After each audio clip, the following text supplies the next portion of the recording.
જીવન સાનિધ્યના 46મા વક્તવ્યમાં આજે આપણે જે પુસ્તક વિશે માણવાના છીએ મનોહર છે, પણ સબસે સુંદર, સબસે મધુર, ફિર ભી, and pine for what is not. જે ભાષામાં હું જે પણ કંઈ બોલી એટલી ભાષામાં આ પુસ્તકનું ભાષાંતર થયું છે. ક્રિટિક્સ પણ થયું હશે અને ખોબલે ખોબલે વખાણ પણ થયા છે. વાત છે સ્ત્રી સંવેદનાઓની. એટલે આપણે ઓલવેઝ જેન્ડર બાયસને સાઈડ પર મૂકીને વાતો કરતા હોય છે, તો આ સંવેદના કોઈની પણ હોઈ શકે, કોઈ પણ રીતે. ગની દહીવાળા એવું કહે છે કે મને હતું કે હું ઢળી પડીશ અધૂરા શ્વાસમાં, હું ઢળી પડીશ અધૂરા શ્વાસમાં, ભલું થયું તમે મળી ગયા પ્રવાસમાં. એટલે આપણને બધાને જીવન સાનિધ્ય મળી ગયું અને આપણો જિંદગીનો પ્રવાસ વધારે સુંદર રીતે આપણે આગળ વધારી રહ્યા છીએ. અને દર વખતે યાદ કરીએ છીએ એમ તો કે આ પ્રવાસને મુકમ્મલ બનાવવા માટે આપણને જે વ્યક્તિત્વ સાંપડ્યું છે એ ગોવિંદ કાકાને નમન કરીએ અને આ તારામોતી હોલની MTB કેમ્પસની પાવન ભૂમિને નમન કરીને આજના આપણા સત્રની શરૂઆત કરીએ. અને આ સત્રમાં આહે મનોહર તરી સુનીતા દેશપાંડેની આત્મકથા આપણી સાથે વહેંચવા માટે જે વ્યક્તિત્વ પધાર્યું છે શ્રીમતી રાધા મહેતા. ખૂબ જોરદાર તાળીઓથી એમનું સ્વાગત કરીએ. પ્રણામ, નમસ્તે, આપની પ્રતિભાને નમન રાધાજી. આપણા સત્રને આગળ વધારી અને પુસ્તક પૂજન માટે હું ઇન્વાઇટ કરીશ આજના મોંઘેરા વક્તા શ્રીમતી રાધાબેન મહેતાને, SRK નોલેજ ફાઉન્ડેશનના પ્રેસિડેન્ટ શ્રી કમલેશભાઈને અને સાથે જ જેન્સીબેનને ધોળકિયા પરિવારના પ્રતિનિધિ તરીકે આપને વિનંતી કરીએ કે આપ પધારો. મૃત્યુ સર્વહરશ્ચ અહમ ઉદ્ધવશ્ચ ભવિષ્યતામ કીર્તિ શ્રી વાક્યચ નારીણામ સ્મૃતિ મેધા ધૃતિ ક્ષમા. ભગવાન એવું કહે છે કે આ સૃષ્ટિમાં હું જ ભાવિના સર્વ પ્રાણીનું મૃત્યુ માટે જવાબદાર છું અને તેમના હવે પછીના થનારા જન્મ માટે પણ હું જ જવાબદાર છું. પણ એના પછીની જે લાઈન છે એ બહુ સુંદર છે. ભગવાન એવું કહે છે કે મનુષ્યમાં કીર્તિ, વાણી, સ્મૃતિ, મેઘા, ધૃતિ, સાહસ, ક્ષમા, આ જે ગુણો છે આ બધા જ ગુણો મારા ગુણો છે. એટલે આપણને આજે સ્ત્રી સહજ એવું જ વ્યક્તિત્વ સાંપડ્યું છે વાત કહેવા માટે પણ, અને જેની વાત કહેવાવા જઈ રહી છે કે જેની અંદર આ બધા જ ગુણો ઠાંસી ઠાંસીને ભર્યા છે. તો રાધાબેનનું સન્માન કરીએ હરિયાળા તુલસી ક્યારાથી.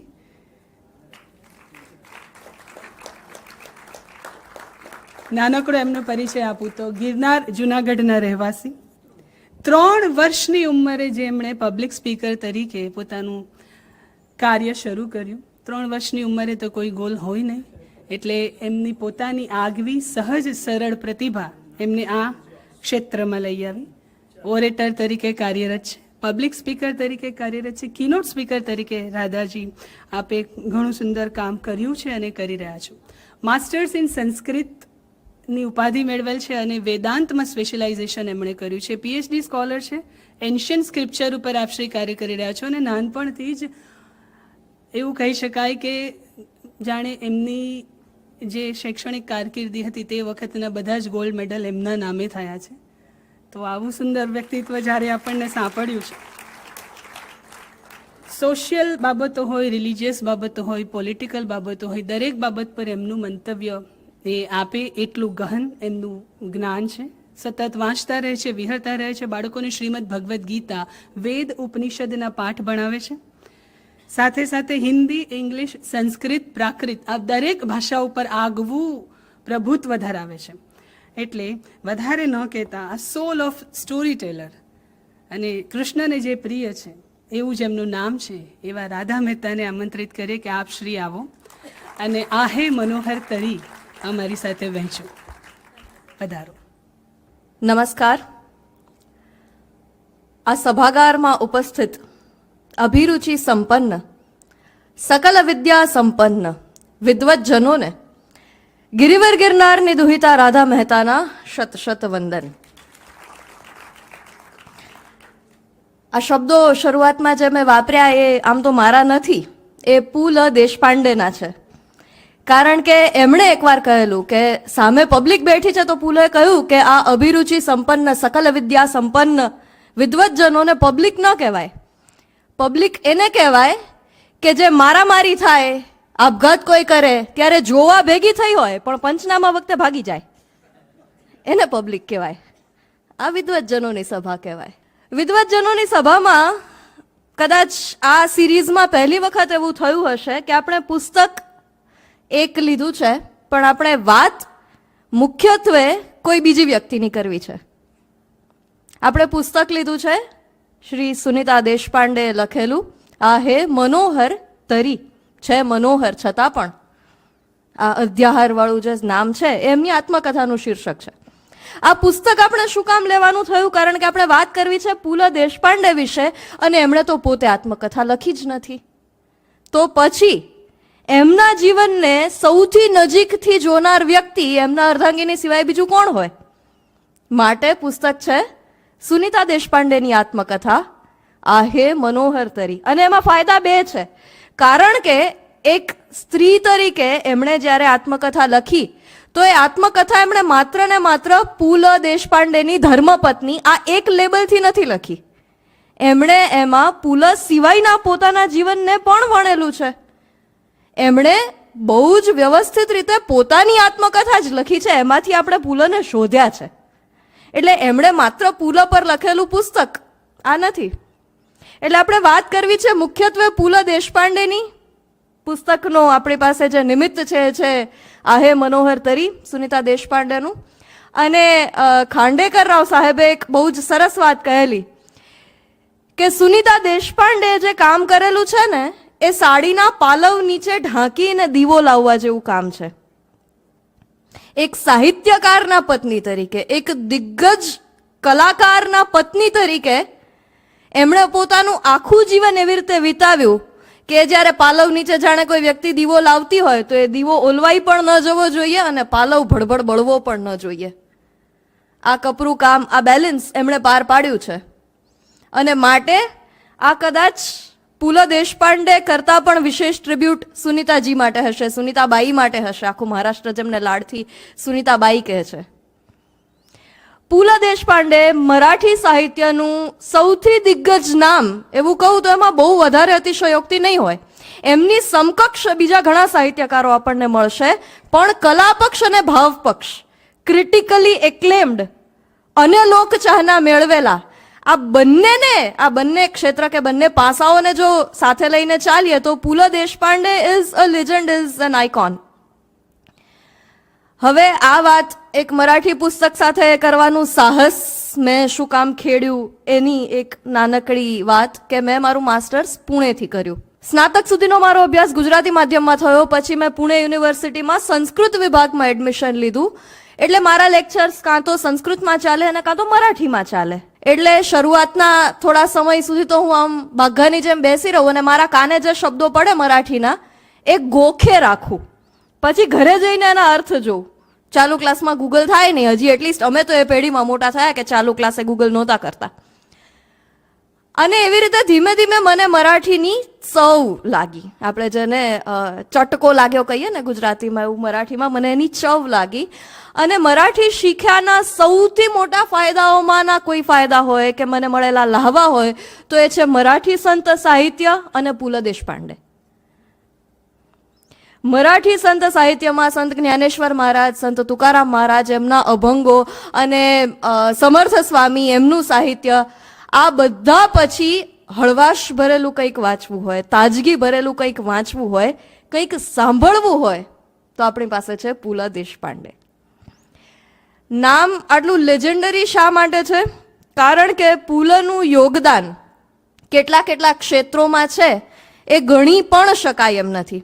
માટે આજે મારે જે વાત કરવી છે ને એનો હેતુ અહીંયા આપની સામે પુલ દેશપાંડેની કે સુનિતા દેશપાંડેનું વિકિપીડિયા પેજ ખોલવાનો નથી. એમના જીવનની જે તવારીખો હોય, બધી બેઝિક તવારીખોની આપણે વાત કરીશું, પણ એવા પ્રસંગો જે આપણને સીધા ઇન્ટરનેટ પર મળતા હોય અથવા તો એમના પુસ્તકોનું લિસ્ટ, એમણે લખેલા નાટકોનું લિસ્ટ, એની વાત નથી કરવી. આપણે વાત કરવી છે એક પરિપ્રેક્ષ્યમાં, એક સામાજિક સાંસ્કૃતિક પરિપ્રેક્ષ્યમાં એક બિગર પિક્ચરમાં પુલા દેશપાંડે ક્યાં આવે છે, એમનું સાહિત્ય ક્યાં આવે છે.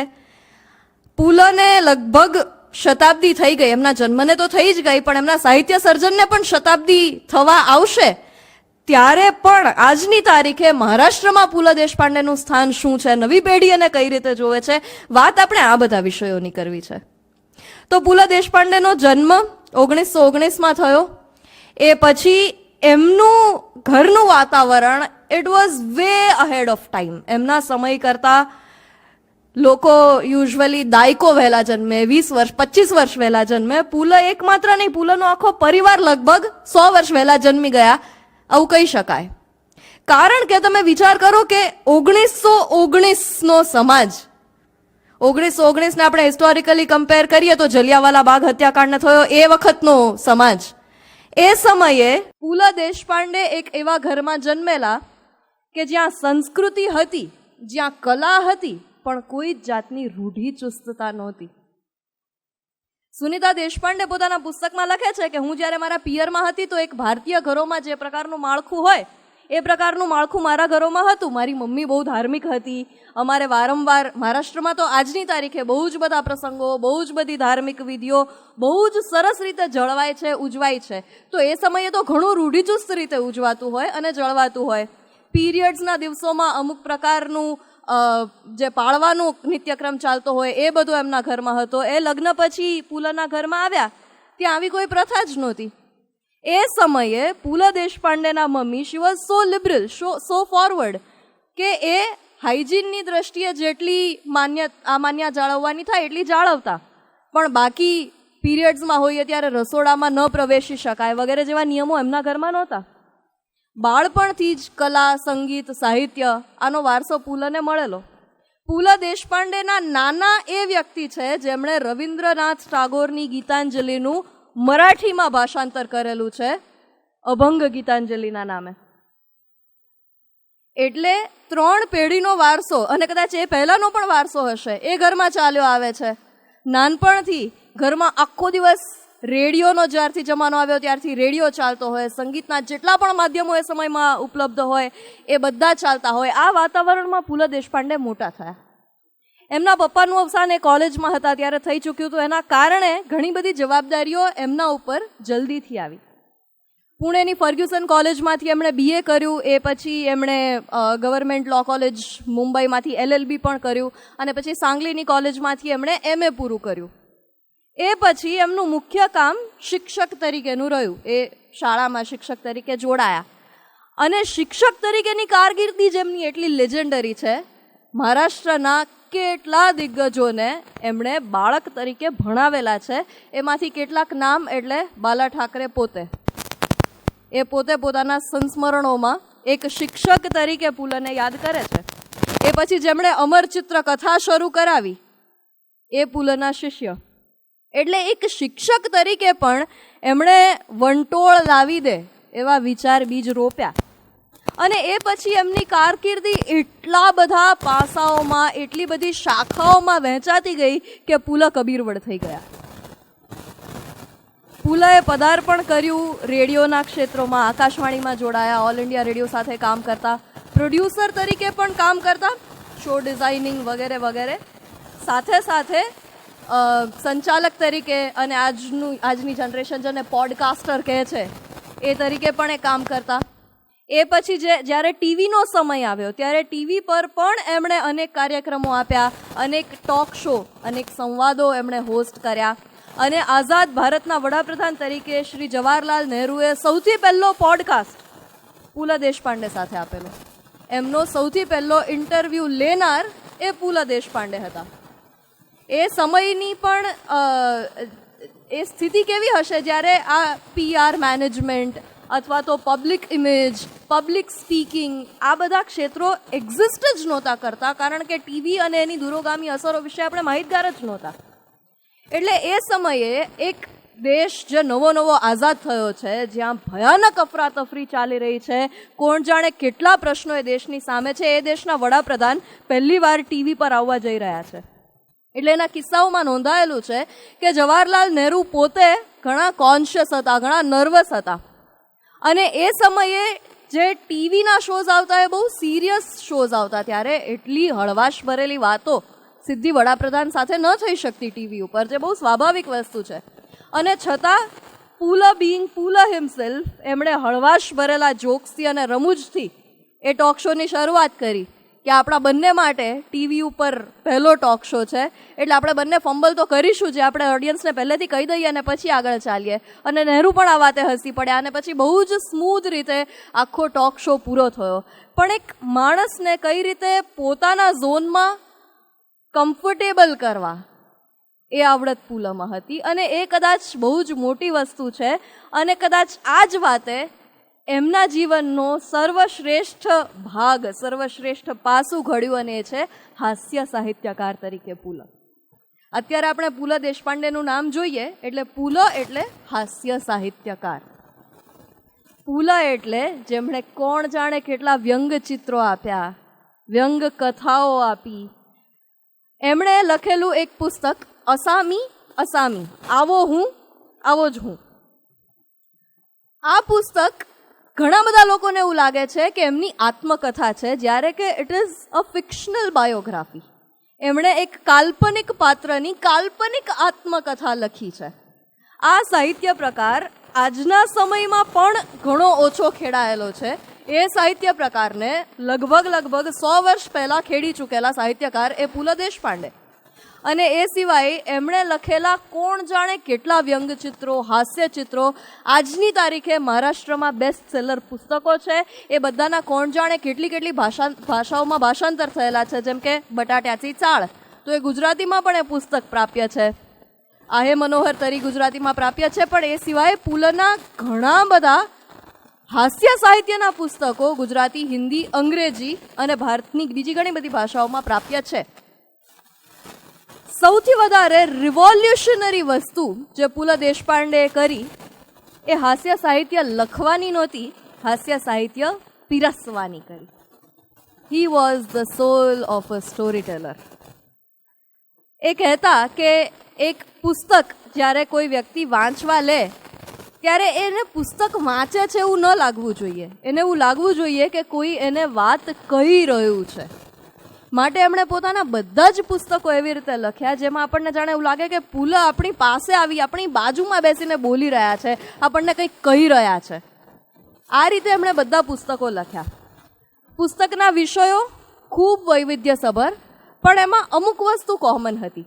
કોમન વસ્તુમાં એમનું માર્મિક હાસ્ય. એમણે સ્લેપસ્ટિક કોમેડી પણ લખી છે કે જે એક્ઝેજરેટેડ કોમેડી હોય. વાસ્તવમાં એવા બનાવો બને, જેમ કે કોઈ લપસીને પડી જાય તો આપણને એટલું જોરથી હસવું ના આવે, પણ ફિલ્મમાં કોઈ લપસીને પડે તો આપણને હસવું આવે. તો આ સ્લેપસ્ટિક કોમેડી પુલા દેશપાંડેએ લખી છે. સટાયર, વ્યંગ ચિત્રો પુલા દેશપાંડેએ લખ્યા છે. ફની કેરિકેચર્સ પુલા દેશપાંડેએ લખ્યા છે.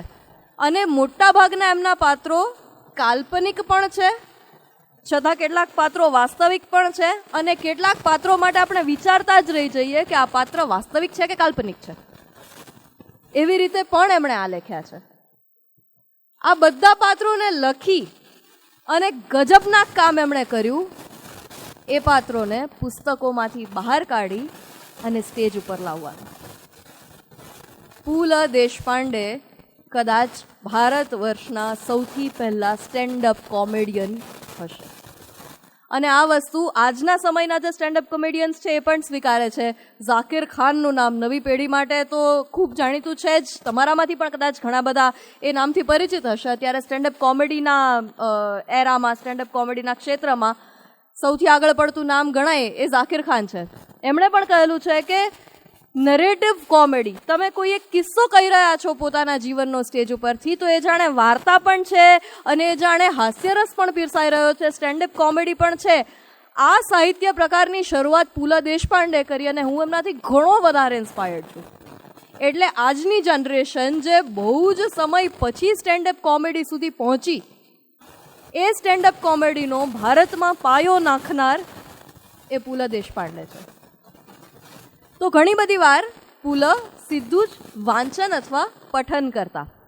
જે એમણે સાહિત્ય સર્જેલું હોય એ આવીને વાંચે નાટ્યાત્મક શૈલીમાં, અને આપણે ખૂબ સૌભાગ્યશાળી છીએ કે એ બધી જ વિડીયોઝ, મોટાભાગની વિડીયોઝ યુટ્યુબ પર અવેલેબલ છે. તકલીફ ખાલી એટલી જ છે કે એ બધી મરાઠીમાં છે, એટલે સમજવામાં થોડી મુશ્કેલી આપણને પડે અને કદાચ થોડી વધારે પણ પડી શકે, કારણ કે પુલ એટલું બધું ઝડપથી મરાઠી બોલે છે, અસ્ખલિત મરાઠી બોલે છે ને કે મને પણ શરૂઆતમાં એવું થયું કે હું જાણે પેલું આઈલેટ્સની એક્ઝામ માટે પ્રિપેર કરું છું મરાઠી વર્ઝન માટે, કારણ કે એટલું બધું સ્પીડમાં મરાઠી બોલતા હોય ને કે મારે બે વાર સાંભળવું પડતું શરૂઆતમાં. પણ that's how I learned Marathi, અને મને બહુ ખુશી છે કે હું આવા કંઈક માધ્યમથી મરાઠી શીખી. અને મેં જ્યારે મરાઠી શીખવાનું શરૂ કર્યું ને તો મારા મરાઠી મિત્રો મારી પાછળ પડ્યા હતા કે તું પુલાનના વાંચ, તું ત્યાંचा સાહિત્ય વાંચ, તું ત્યાંचा સાહિત્ય વાંચ. અને મને એમ થયું કે આટલી હાઈપ તો કયા સાહિત્યકારની છે.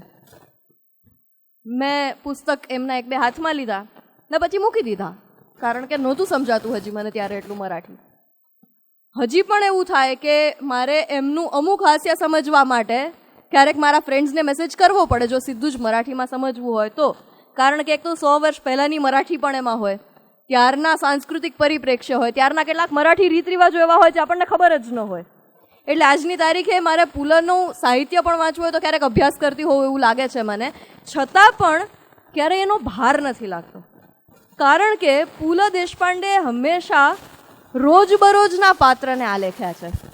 જેમ કે એમનું એક પુસ્તક અને પછી એનો જ શો બિગરી તે મેટ્રિક નામનો, બિગરી એટલે પ્રી પ્રાઇમરી, ત્યાંથી મેટ્રિક સુધીની એમની સફરના કિસ્સાઓને એમણે આલેખ્યા છે. તો એમાં એમણે બહુ સહજ અને સરળ એવી વાતો કરી હોય કે આપણને એમ થાય કે 80 વર્ષ પછી આપણે સ્કૂલમાં આવી જ રીતે ભણ્યા હતા. કેટલાક સનાતન સત્યો હોય શાળા સમયના, વિદ્યાર્થી જીવનના, એવા સત્યો હાસ્યાત્મક શૈલીમાં, માર્મિક રસાળ શૈલીમાં એમણે એ સમય પહેલાં આલેખ્યા હોય જે હજી આપણને રિલેટેબલ લાગતા હોય. જેમ કે લખે કે અમારા શિક્ષક એવા હતા કે જાણે આપણે ઘરમાંથી બહાર નીકળીએ અને કાળી બિલાડી જોઈએ તો મોઢામાંથી સીધું હડ નીકળી જ જાય ને, એમ અમને જોઈને સીધી ઉપાડીને પહેલાં તો બે ઠોકી જ દેતા, પછી પૂછતા કે બોલ શું છે. એટલે અમે ભણ્યા ત્યાં સુધી સંસ્કૃતિ આવી હતી. હવે કદાચ છેલ્લા થોડા વર્ષોમાં બદલાઈ છે, we have got gentle parenting now, પણ અમે ભણતા ત્યાં સુધી તો આ જ સિસ્ટમ હતી. એટલે સાહિત્ય એમણે એવું સર્જ્યું કે જે પેઢી દર પેઢી વાચકોને પોતાનું લાગે, પોતાની વાત લાગે. એમણે બટાટાથી ચાળ નામના પુસ્તકમાં મુંબઈની ચાલમાં રહેતા એક પાત્ર ઉપર એક વ્યક્તિચિત્ર, એવા કોણ જાણે કેટલાય વ્યક્તિચિત્રો આપ્યા જેના માટે આપણને પ્રશ્ન જ રહે કે આ નમૂના ખરેખર એમના જીવનમાં હતા કે આ કલ્પના છે. એટલે ગુજરાતી સાહિત્યમાં આપણી પાસે જે તારક મહેતાના દુનિયાને ઊંધા ચશ્મા હતા, એવું મરાઠી વર્ઝન કદાચ આપણે બટાટાથી ચાળને કહી શકીએ, જેનો ગુજરાતી ભાષાંતર આપણી પાસે ઉપલબ્ધ છે. અને આ પુસ્તક સૌથી વધારે મને અડી એટલા માટે ગયું કારણ કે આ પુસ્તકને લઈ અને પુલ દેશપાંડેએ જે કર્યું છે એ કદાચ આ જ સમય સુધી બીજું કોઈ નથી કરી શક્યું. બેસ્ટ સેલર હતું, સમજી શકાય, અનેક કોપીઝ વેચાઈ, સમજી શકાય. 100 વર્ષ પછી, એમને 100 વર્ષ થઈ ગયા પછી પણ આજની પેઢી એ પુસ્તક વાંચે છે, સમજી શકાય. એના અંશોનું એમણે મંચ પર આવી અને વાંચન કર્યું, મંચન કર્યું, એ પણ સમજી શકાય. આ પુસ્તકને લઈ અને પુલ દેશપાંડેએ 3 કલાકનો સોલો શો કરેલો છે, અને એ શો માત્ર ને માત્ર વાંચનનો નહીં, એ શો નાટકનો છે. આપણે અત્યારે જેને મોનો એક્ટિંગ કહીએ છીએ, તો એ મોનો એક્ટિંગ અને ત્રિઅંકી નાટક આ બંનેનું કોમ્બિનેશન પુલ દેશપાંડે 3 કલાક એકલા, 1 મેન શો, સ્ટેજ ઉપર પોતે જ અલગ અલગ પાત્ર ભજવતા જાય અને આ આખી શ્રેણીને નાટ્યાત્મક શૈલીમાં રજૂ કરતા જાય. આ ઘટના હજી સુધી મારા ધ્યાનમાં નથી કે કોઈ એક વ્યક્તિએ પોતાના પુસ્તકને લઈ અને હા, કદાચ પોતાના પુસ્તક પર 3 કલાક વાત કરવાવાળા લોકો આપણને મળશે, પોતાના પુસ્તકને પ્રમોટ કરવા માટે અથવા તો લોકો સુધી પહોંચાડવા માટે, કોઈ પણ હેતુસર એને અલગ રીતે રજૂ કરવાવાળા, સંગીત સાથે રજૂ કરવાવાળા લોકો આપણને મળશે. પણ લેખક પોતે મંચ ઉપર, પોતે દિગ્દર્શન કરેલા નાટકમાં અભિનેતા તરીકે આવે અને 3 કલાક પોતાના પુસ્તકની વાત કરે અને ઓડિયન્સ સ્તબ્ધ થઈને સાંભળતું હોય, અને વચ્ચે વચ્ચે સ્તબ્ધતામાંથી જાણે હાસ્યના ફુવારા છૂટતા હોય, એ પુલ દેશપાંડે જ કરી શકે. અને માટે આજની તારીખે દર વર્ષે એમની જન્મ જયંતિ ઉપર મહારાષ્ટ્રમાં પુલોત્સવ થાય છે, જેમાં એમના સાહિત્યનું મંચન થતું હોય, એમના નાટકો ભજવાતા હોય. એમણે લખેલા નાટકો પણ એટલા જ લેજેન્ડરી છે અને એટલા બધા છે, એનું લિસ્ટ પણ તમે ગૂગલ પર જોઈ શકો છો. લિસ્ટમાં આપણે નથી પડતા. એમણે લખેલા કોણ જાણે કેટલાય નાટકો ભજવાયા, મૌલિક નાટકો લખ્યા હોય. પણ એ સમયમાં નવું કહી શકાય, અત્યારે કદાચ એ ટ્રેન્ડ હવે આવી ગયો છે, પણ એ સમયમાં નવો પ્રયોગ કહી શકાય. એ પ્રયોગ એવા હતા કે પુલ દેશપાંડે વૈશ્વિક સ્તરના ઘણા બધા સાહિત્યનું, ઘણા બધા નાટકોનું અડાપ્શન આપ્યું છે. માત્ર ને માત્ર અનુવાદ નહીં, ભાવાનુવાદ નહીં, કલ્ચરલ અપ્રોપ્રિએશન કરી અને એમણે નાટકોને પીરસ્યા છે. જેમ કે પિગ્મેલિયોન નામનું જોર્જ બર્નાર્ડ શોનું લેજેન્ડરી નાટક હોય, તો એ પાશ્ચાત્ય સંસ્કૃતિ, પાશ્ચાત્ય પરિપ્રેક્ષ્યમાં લખાયેલું નાટક છે. એ નાટકને જો આપણે ભારતના લોકો સુધી લાવવું છે, ભારતના લોકોના હૃદયને અડે એ રીતે પીરસવું છે, મહારાષ્ટ્રમાં ગામડામાં જીવતી પ્રજા પણ એ નાટક જોઈને હસે, એ નાટક જોઈને રડે, એના પાત્ર સાથે જોડાય, આવું કંઈક કરવું છે તો આપણે એને ભારતીય પરિપ્રેક્ષ્યમાં મૂકવું પડે. પાત્રોના નામ, પાત્રોના દેખાવ, પાત્રોના વ્યવસાય, પાત્રોની માનસિકતા બધું જ બદલવું પડે. આપણે માત્ર મુખ્ય વાર્તાનું, મુખ્ય કથાનકનું સૂત્ર એમને રાખી શકીએ, બાકી બધું જ પોતે સર્જવું પડે. આ કામ પુલ દેશપાંડે મરાઠીમાં કર્યું. એ નાટક એટલે તી ફૂલરાણી, અને એનું જ આપણી ભાષાનું ગુજરાતી વર્ઝન એટલે સંતુ રંગીલી.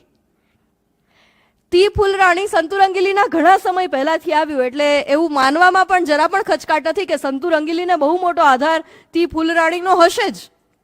કારણ કે પાશ્ચાત્ય પરિપ્રેક્ષ્યમાંથી ભારતીય પરિપ્રેક્ષ્ય સુધી તો નાટક આવી પહોંચ્યું છે. હવે માત્ર એને મહારાષ્ટ્રથી ગુજરાત સુધીની જ યાત્રા કરવાની બાકી છે. તો સંતુ રંગીલી જેવું આઇકોનિક નાટક, ફિલ્મ આપણને એના થકી મળ્યા. સરિતાજી પણ એક રીતે આપણને એના થકી જ મળ્યા. તો એ કામ પુલ દેશપાંડે એકથી વધારે વાર કરેલું છે.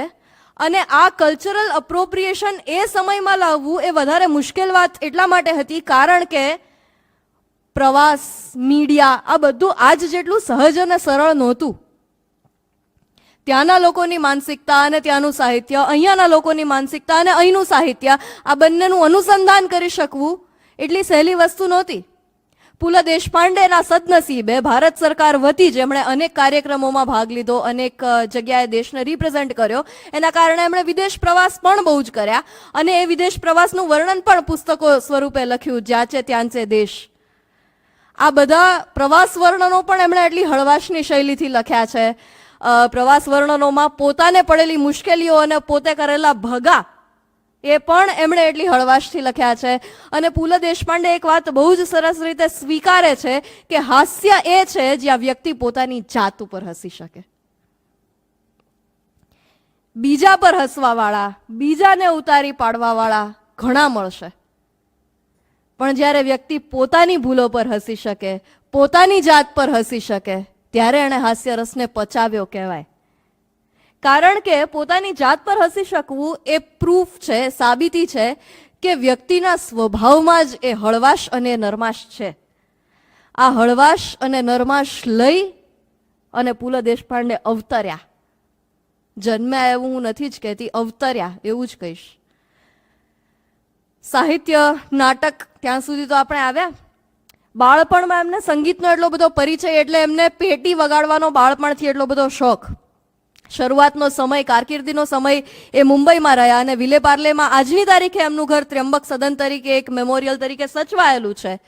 એ પછી જીવનના પાછળના કેટલાક સમયમાં એ પુણે પણ રહ્યા, વચ્ચે પણ ઘણું બધું એ હરતા ફરતા રહ્યા, એટલે ચરૈવેતી એમનો મોટો હતો જ.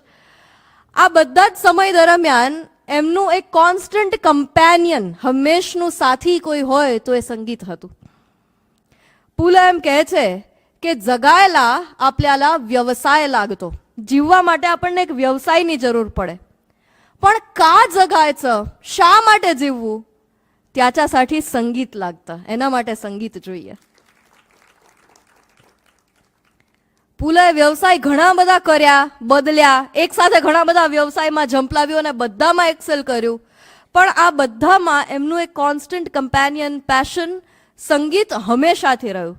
પછી એક કમર્શિયલ મ્યુઝિક હોય કે નિજાનંદને ખાતર ગવાયેલું હોય, સંગીત હંમેશા એમના જીવનનું એક બહુ જ મહત્વનું પાસું રહ્યું. અને એમના આ સંગીતના શોખે, સંગીતના પેશને મહારાષ્ટ્રની સંસ્કૃતિમાં એક કેટલા સુંદર સમયને જન્મ આપ્યો ને, કે આપણે અત્યારે છે ને ક્રોસ ઓવર કે ટ્રીવિયા કહીએ છીએ ને, કે બે સેલિબ્રિટીઝ હોય, બે ભેગી દેખાઈ જાય ને તો ઇન્ટરનેટ ઉપર ધમાલ થઈ જાય કે ઓહો આ બે જણ ભેગા થઈ ગયા, વાયરલ થઈ ગયું. આ વસ્તુ પુલના સમયમાં ત્યારે થતી, કારણ કે પુલ અને એમના મિત્રો એ બધા જ એ સમયના તો વાયરલ સેન્સેશન્સ જ હતા, કારણ કે એમના મિત્ર એટલે પંડિત ભીમસેન જોશી પોતે, એમના મિત્ર એટલે ગદી માળગુળકર પોતે. એટલે આ બધા ઘરે ભેગા થાય, એમ જ કેઝ્યુઅલ બેઠક હોય અને પછી બધા પોતાના નિજાનંદ માટે ગાતા હોય. તમે વિચાર કરો કે પંડિત ભીમસેન જોશી જેવી વ્યક્તિ કોઈના ઘરે બેસીને નિજાનંદ માટે ગાય છે, એ ઘરની ઓરા, એ ઘરના વાઇબ્સ કેવા હશે. અને પછી એ ઘરમાં બેસીને કોઈ વ્યક્તિ સાહિત્ય લખતી હોય તો એ સાહિત્યની તાકાત શું હશે. પુલ દેશપાંડે ગાતા પણ એટલું સરસ, એનાથી વિશેષ એક કમ્પોઝિશન્સ પણ એટલા સરસ કરતા.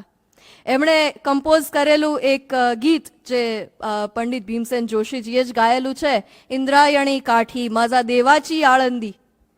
આજની તારીખે જૂના મરાઠી મંદિરોમાં આપણે જઈએ, એવા મરાઠી મંદિરો કે જે ગામને પાદર હોય અને જ્યાં વડીલો જઈને બેસતા હોય અને પાછળ સંધ્યા સમયે હળવું સંગીત વાગતું હોય, ત્યાં આપણને આ ભજન અચૂકપણે સાંભળવા મળે જ કે ઇન્દ્રાયણી કાઠી, ઇન્દ્રાયણી નદીના કિનારે માઝા દેવાચી આળંદી, મારા દેવની સમાધિ છે, એમનું સ્થાનક છે, આળંદી ગામ છે.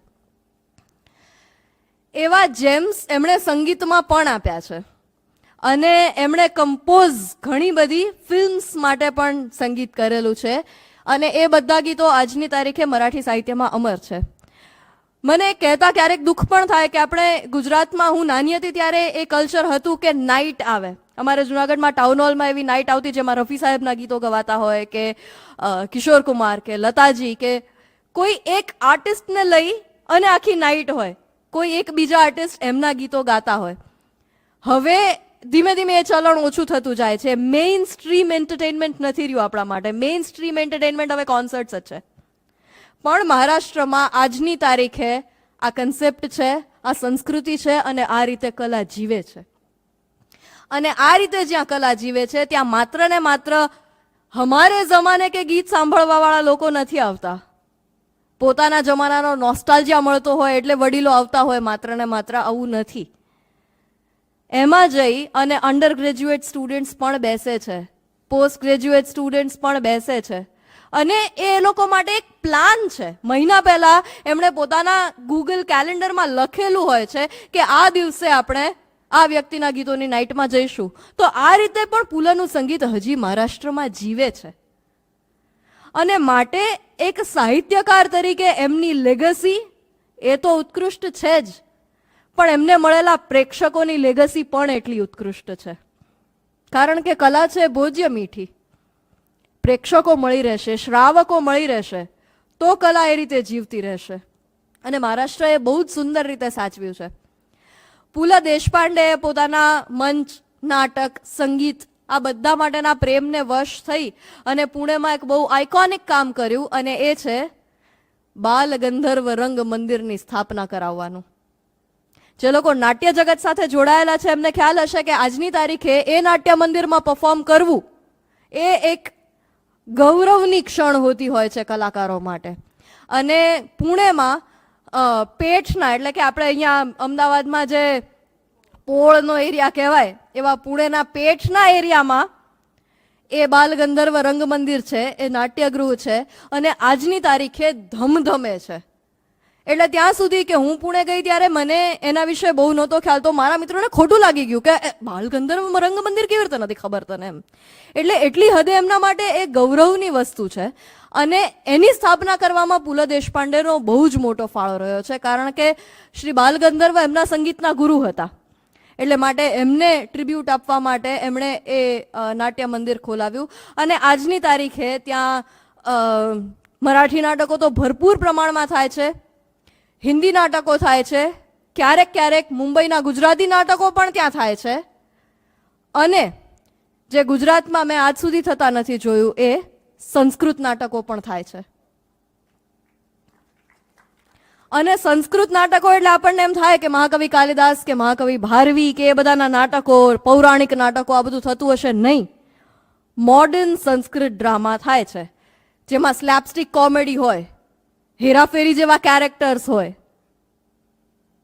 હાસ્ય વ્યંગના નાટકો હોય, અને એ દરેક વિષયો જે આપણે આપણી ભાષામાં અનુભવી શકીએ એ બધા જ સંસ્કૃતમાં રજૂ થતા હોય. પછી એ સામાજિક વિષયો હોય, ફેમિલી ડ્રામા હોય, એબ્સર્ડ કોમેડી હોય, યસ એબ્સર્ડ કોમેડી, માઇથોલોજીકલ ફિક્શન હોય કે જેમાં આપણે કોઈ એક કેરેક્ટરને ટ્વિસ્ટ આપેલો હોય, માઇથોલોજીના કોઈ કેરેક્ટરને, અને રામાયણ મહાભારત કરતાં કંઈક અલગ રીતે એ પાત્રને રજૂ કર્યું હોય. આ બધા જ પ્રકારના નાટકો સંસ્કૃતમાં આજની તારીખે ત્યાં ભજવાય છે. ઉપરાંત રાજ્ય નાટ્ય સ્પર્ધા એ પણ મરાઠી ભાષાની, સંસ્કૃત ભાષાની બંને અલગ અલગ, એ પણ ઘણી બધી વાર એ રંગમંચ ઉપર થતી હોય છે. અને ઓડિયન્સને સીટ બધી જ ભરાઈ ગયા પછી પગથિયા પર બેસેલી મેં મારી નજરે જોઈ છે. એક એવું સ્થાનક પુલા દેશપાંડેએ મરાઠી જગતને આપ્યું છે કે જે ધીમે ધીમે કલાનું શ્રદ્ધા સ્થાનક બની ગયું છે. કલાનું શ્રદ્ધા સ્થાનક આવું કહેવામાં જરા પણ અતિશયોક્તિ નથી, કારણ કે હું ઘણા બધા એવા મરાઠી કલાકારોને ઓળખું છું જેને મન મુંબઈના મોટામાં મોટા ઓપેરા થિયેટર્સમાં પરફોર્મ કરવા કરતાં વધારે મહાત્મ્ય બાલ ગંધર્વ રંગમંદિરમાં પરફોર્મ કરવાનું હોય.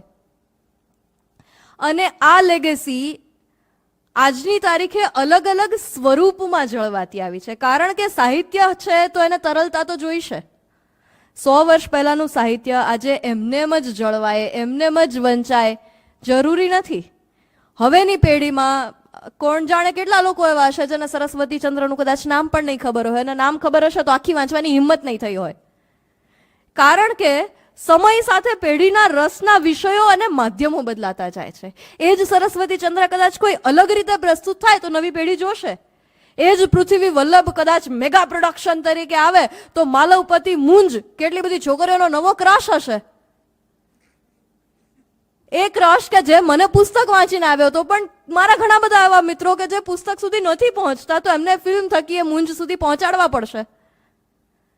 ગુજરાતનો નાચ જો વેબ સિરીઝ તરીકે આવશે તો આઈ એમ વેરી શ્યોર કે પાટણની પ્રભુતા પછી બીજી સિઝન માટેની હાઇપ સેક્રેટ ગેમ્સથી ઘણી વધારે હશે. માધ્યમો બદલીશું તો સાહિત્ય સરસ રીતે જળવાશે, અને આ વસ્તુ મરાઠી સાહિત્યએ પુલા દેશપાંડેના સાહિત્ય સાથે કરી છે. એક મરાઠી યુટ્યુબ ચેનલ છે ભાડીપા નામની, ભારતીય ડિજિટલ પાર્ટી. યુટ્યુબ નવું શરૂ થયું અને એ સમયની જે શરૂઆતની ચેનલ્સ હતી એમાંની એક ચેનલ છે. અને એ લોકો ફની વિડીયોઝ બનાવીને મૂકે છે. એના ઘણા બધા સેગમેન્ટ છે. એ લોકો રોસ્ટ પણ બનાવીને મૂકે છે. એ લોકો મિની સિરીઝ જે કહેવાય, વેબ સિરીઝ જેમાં 8-10 મિનિટના એપિસોડ્સ હોય એ બનાવીને મૂકે છે. 20 મિનિટના એપિસોડ્સની સિરીઝ બનાવીને મૂકે છે. આવું ઘણું બધું પ્રોડક્શન એ લોકો કરતા રહેતા હોય છે અને બહુ સરસ ક્રિએટિવ રીતે કરે છે. એ લોકોએ પુલા દેશપાંડેના સાહિત્યને રીઇન્ટરપ્રિટ ઘણી બધી અલગ અલગ રીતે કરેલું છે. એટલે કદાચ અમુક પાત્રોને એમણે સમય અનુસાર બદલ્યા હોય, અમુક પાત્રોમાં થોડો મિલેનિયલ કે જેન ઝીનો ટચ એમણે આણેલો હોય, અમુક કથાનક એઝ ઇટ ઇઝ રજૂ કર્યા હોય પણ એની ભાષા થોડી મોડર્નાઇઝ કરી હોય. તો આવા ઘણા બધા પ્રયાસો થકી, પ્રયત્નો થકી પુલા દેશપાંડે આજે પણ મરાઠી સાહિત્યમાં જીવે છે. અને માત્ર સાહિત્યમાં નહીં, માત્ર સંગીતમાં નહીં, સિનેમાના ક્ષેત્રમાં પણ જીવે છે. કારણ કે પુલા દેશપાંડે કોણ જાણે કેટલી મરાઠી ફિલ્મો માટે કથાનકો લખ્યા, સ્ક્રીન પ્લે લખ્યા, ડાયલોગ્સ પણ લખ્યા. ગદી માડગુળકર સાથે મળી અને એમણે ડાયલોગ્સ કો ઓથર કર્યા છે. બંને સાથે મળીને ડાયલોગ્સ લખ્યા હોય. હવે એ દ્રશ્ય તો કેટલું ગજબનાક હશે ને, એની હું કલ્પના પણ નથી કરી શકતી. કારણ કે ગદીમાં એવું જ બીજું લેજેન્ડરી નામ છે. મરાઠી સાહિત્યમાં લિરિસિસ્ટ તરીકે કે ગીતકાર તરીકે આપણે કોઈને પુલા દેશપાંડેની સમકક્ષ મૂકવા હોય તો એ ગદીમાં છે. એમણે આપેલી એક લેજેન્ડરી કૃતિ એટલે ગીત રામાયણ.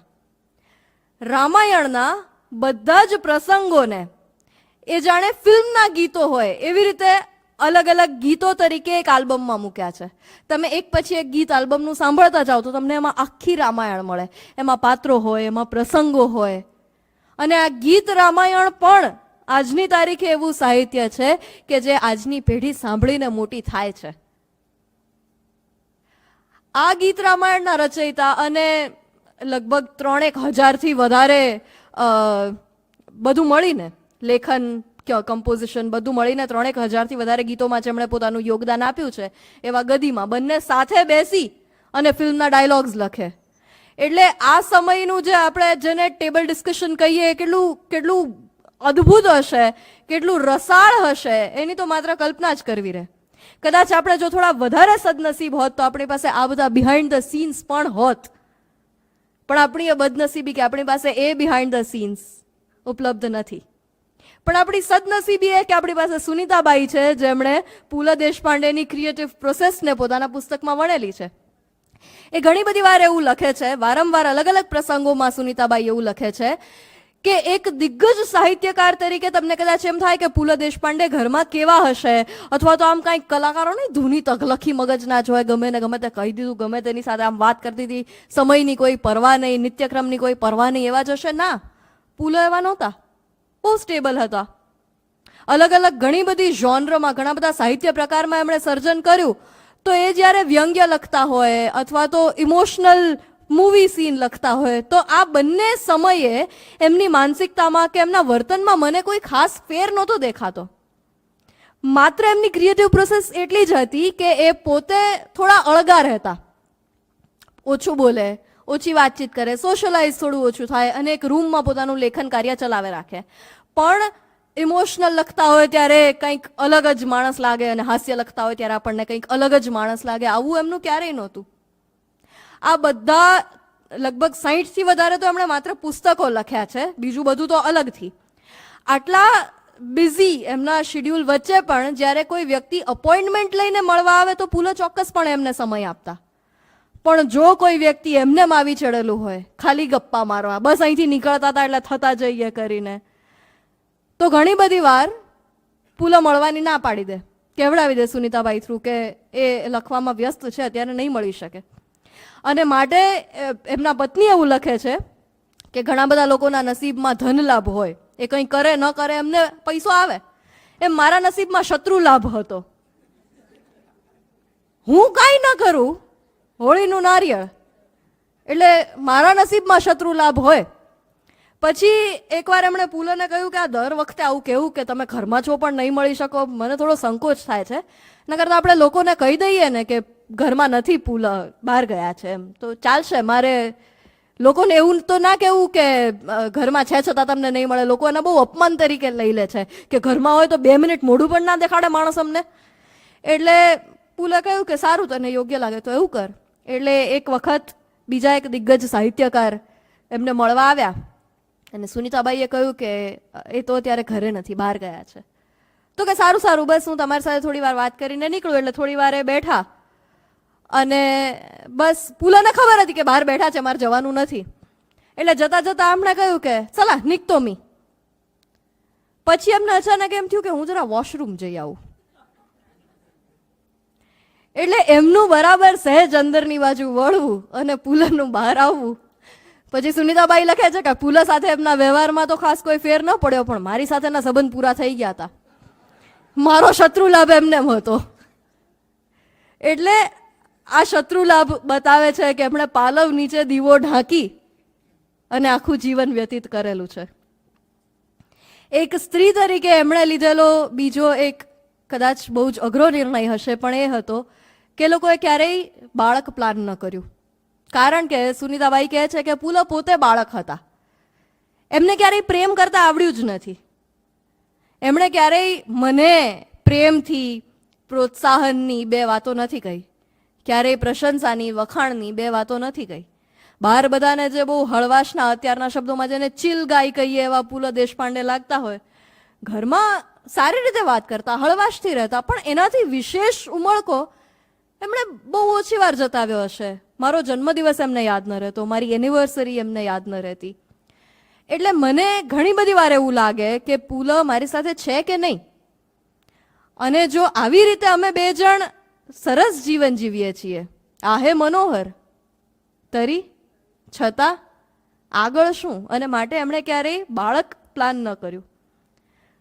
અને માનસપુત્ર તરીકે સુનીતા દેશપાંડેના ભત્રીજાને એમણે અનઓફિશિયલી દત્તક લીધેલા, કે જે આજની તારીખે યુનિવર્સિટી ઓફ રોચેસ્ટરમાં એક મેથેમેટિશિયન તરીકે કામ કરી રહ્યા છે. એમને દત્તક લીધા માનસપુત્ર તરીકે, અને બંને જણે પોતાનું દાંપત્ય જીવન બહુ રિયાલિસ્ટિક કહી શકાય ને એ રીતે વિતાવ્યું. અત્યારના સમયમાં અથવા મોટાભાગના પુસ્તકોમાં જ્યાં દાંપત્ય જીવનની વાત આવે ને, ત્યાં બહુ આદર્શવાદી દાંપત્ય જીવન ચિતરાયેલું હોય. પછી એ પુસ્તકો હોય, કોઈની આત્મકથા હોય, અથવા તો આજના સમયની ટ્રેન્ડિંગ રીલ્સમાં વિરુષ્કા કપલ ગોલ્સ તરીકે આપણને દેખાતા હોય. બધું જ બહુ આદર્શવાદી આઈડિયલિસ્ટિક પિક્ચર આપણને દેખાતું હોય. પણ સુનીતા દેશપાંડેએ બહુ વાસ્તવિક ચિત્ર આપીને કહ્યું છે કે કોઈ ફેરીટેલ નહોતી, એ વાસ્તવિક જીવન હતું. અને છતાં બંને વચ્ચેનો પ્રેમ, બંને વચ્ચેની સુમધુરતા એ અકબંધ હતા.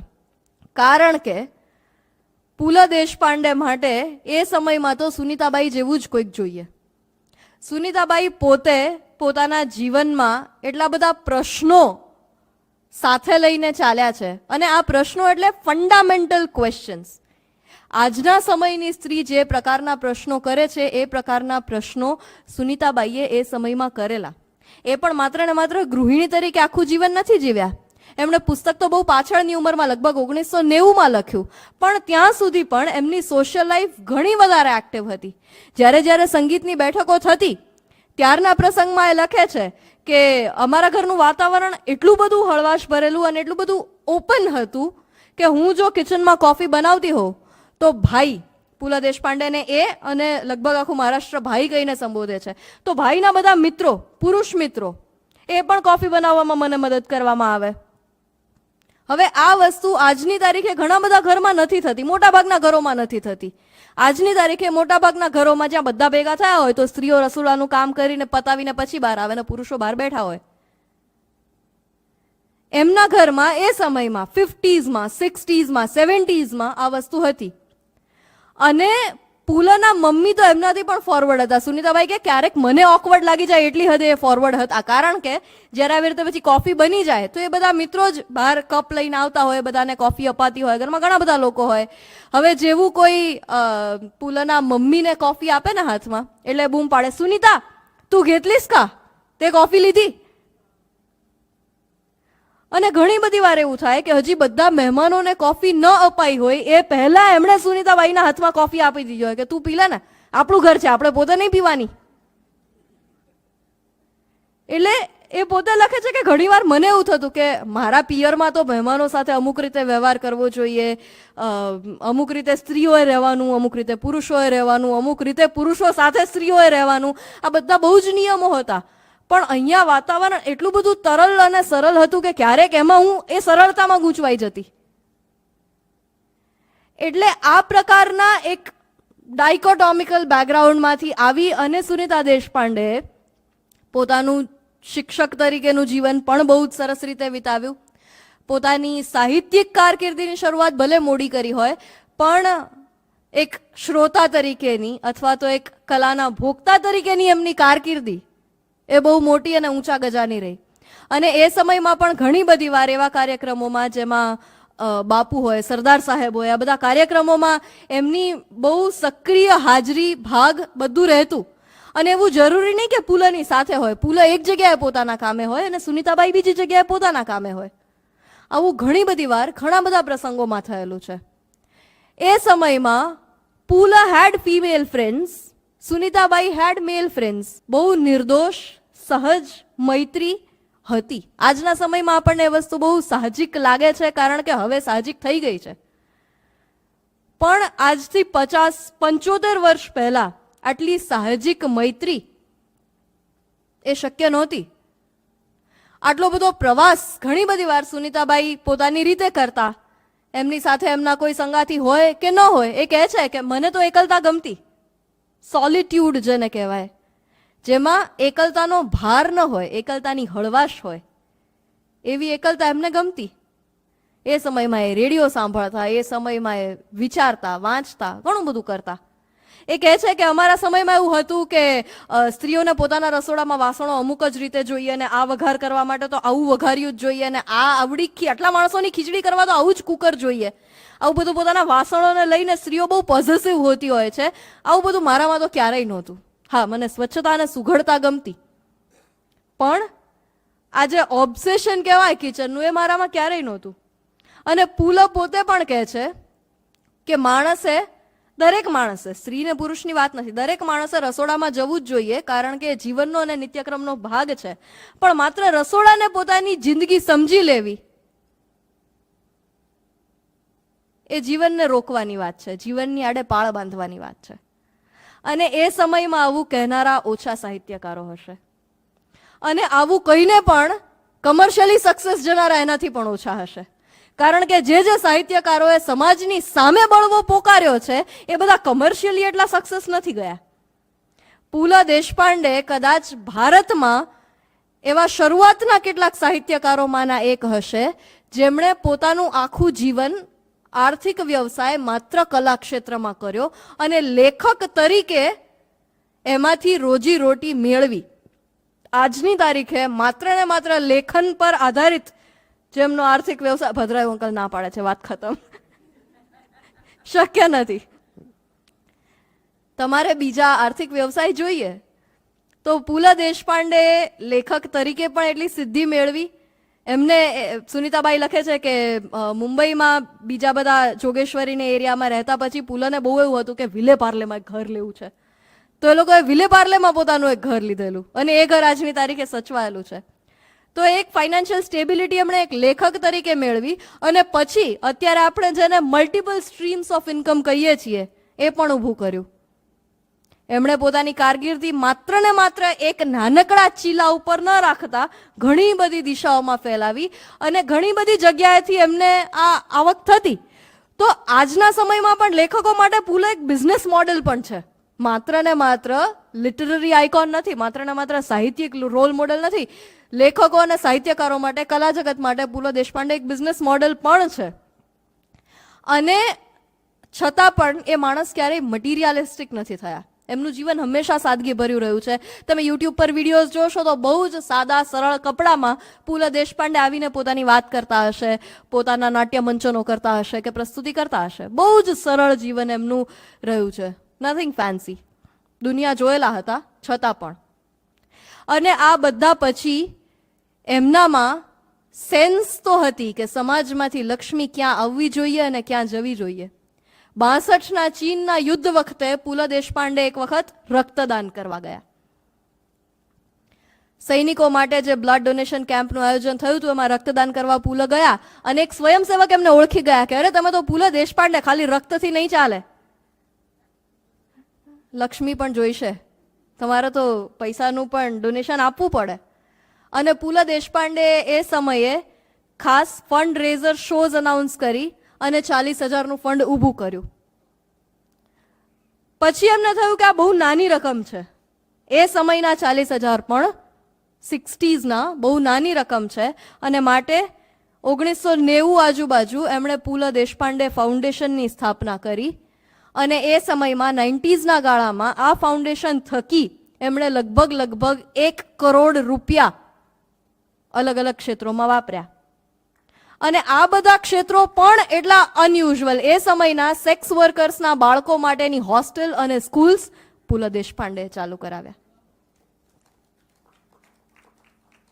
એ સમય જ્યારે આપણા સમાજમાં, આપણા ગામમાં રહેતી વ્યક્તિ સાથે પણ આભડછેટના સંબંધો લોકો જાળવતા હતા, ત્યારે સેક્સ વર્કર જેવી વાત પણ કરવી, વિચાર પણ કરવો, એ સમાજ સામે બળવો પોકારવા જેવું હતું. એ સમયે એમના બાળકો માટે શાળા અને હોસ્ટેલ ચાલુ કરનાર પૂલા હતા.